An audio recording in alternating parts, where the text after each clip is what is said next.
Influencer Ferry Irwandi membongkar kebusukan bisnis garam ruqyah. Menurutnya bisnis garam ruqyah bukanlah bisnis tapi penipuan yang berkedok agama. Dengan berkedok agama, garam itu kini telah terjual dengan mencapai omset miliaran rupiah.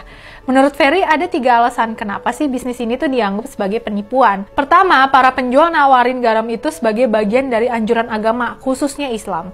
Padahal nggak ada satu riwayat hadis pun yang bisa dijadikan dasar atas klaim itu. Sejumlah ulama bahkan menyebut itu sebagai praktek bid'ah. Ini misalnya disampaikan Ustadz Zulkarnain Muhammad Sanusi dan Syekh Utsman Al-Khamis. Alasan kedua, para penjual ini memajang foto ulama besar Syekh Ali Jaber tanpa izin untuk menarik para pembelinya. Menurut Ferry, ini benar-benar tindakan jahat yang dilakukan produsen dan penjual garam ruqyah. Nggak cuma Syekh Ali Jaber, para penjual garam ruqyah itu juga menggunakan sejumlah penceramah terkenal sebagai bintang iklannya. Antara lain Ustadz Abdul Somad, Mama Dede, Ustadz Adi Hidayat, dan lainnya. Jelasnya, mereka bikin iklan itu dengan teknologi AI. Dengan AI seolah benar-benar para penceramah itu promosiin produk itu dan menyampaikan manfaatnya.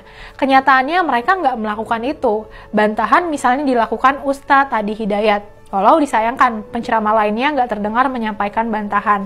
Alasan ketiga, menurut Ferry adanya overclaim yang dilakukan oleh pebisnis garam ruqyah.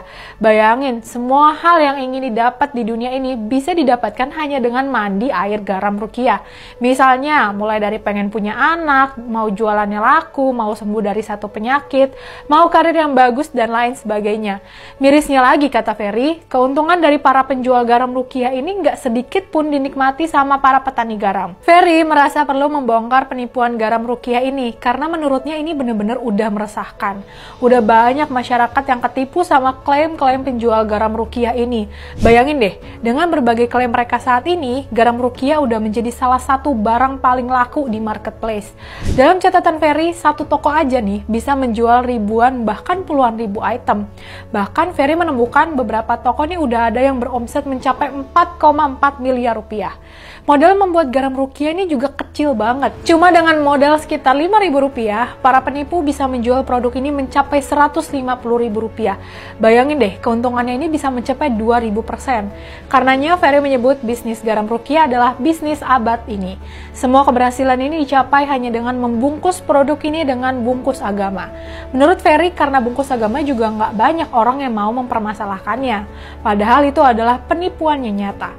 Bahkan pemerintah yang seharusnya melindungi masyarakat juga nggak bersuara tentang ini.